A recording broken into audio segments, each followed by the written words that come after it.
Jiha penat. Tapi jangan pijak. Dia tahu Jiha ni bukan siapa-siapa. Tapi sampai bila Jiha nak kena telan?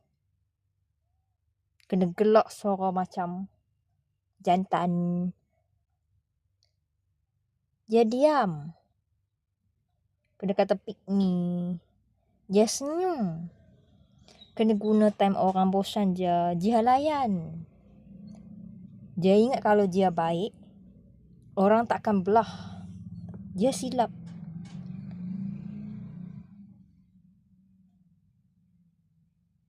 Lah ni, cukuplah. Hampa ingat Jiha ni patung kah?